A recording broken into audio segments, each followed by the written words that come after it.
get ground up. The real relations are murdered, but the human indulges himself in saving the virtual relations. Angad sighed and then resumed speaking. His eyes glinted with a spark. That's right, she said. Their friends were back by then. Seeing everyone, Angad left the classroom immediately so as to repack the baggage of his ruptured family to himself. Where is that day or not? Although most of the 12th class guys and girls had come on the same day to. It was Harshit, the not so tall but a handsome above average lad, coming towards his section class, holding a sheet in his hand, hopefully the 12th mark sheet. He always had extra jumps in his walking steps, which Arithe thought might be because his silky hair should oscillate, the only attractive thing Arithe had found in him so far. It was quite funny how wings of one's thoughts blow away one's mind. Hey Harshit, said Arithe as she met Harshit at the door of his class as she was moving out from there on finding out his absence. Oh, hello. It was very rare that Arithe went to section B, so it was unexpected for Harshit to see her there. I'm sorry for that day. I overreacted. Arithe apologized for the day when she was rude to him. She often felt very pity for the boys who sometimes have to bear a girl's unnecessary tantrums. Being a girl herself, she strongly believed those must be avoided. Although Arithe didn't tell Harshit why she felt angry with him, apology had lightened her heart, which was suppressed a few minutes ago under pressure. Harshit, of course, being the nice guy, had forgiven an impatient girl. Arithe, Angad, and all their friends had arranged the poolside party with sea facing view, though each of them had promised not to push anyone in the pool. The location was quite exotic, and so was the decoration.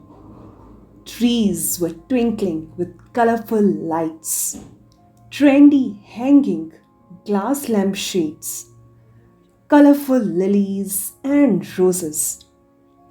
This entire embellishment added to the glory of the place.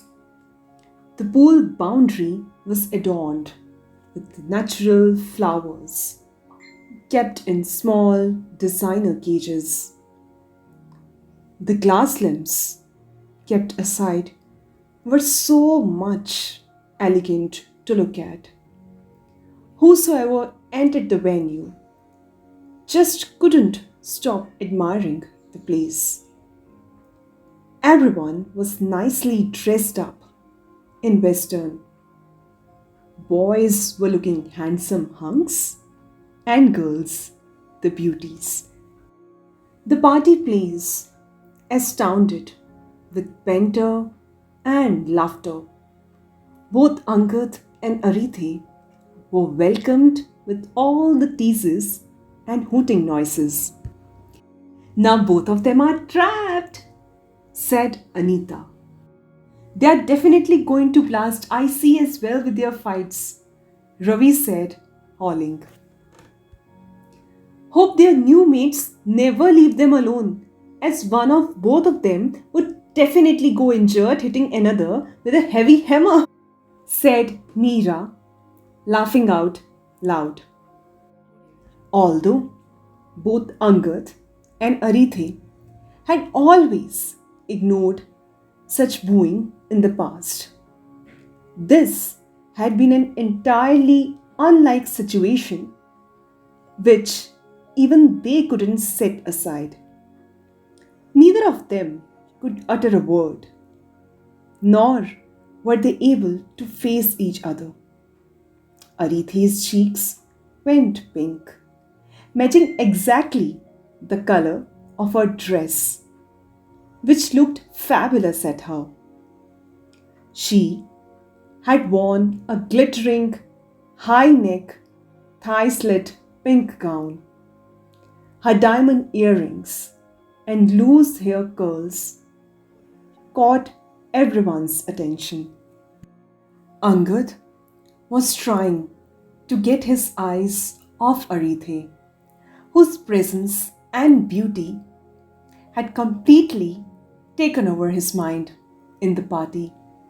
He was greeting his friends, but his mind had gone blinded by the pink curtains in the form of Arithe.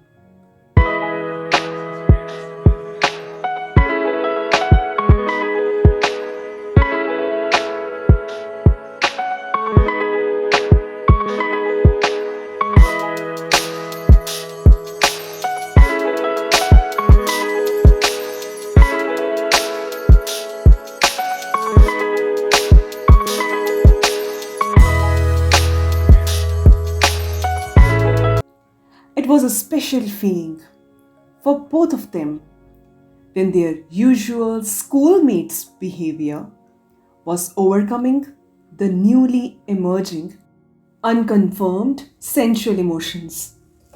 It's Wednesday, I can drink, thought Arithe, with a free mind, while everything in her life was in a perfect go.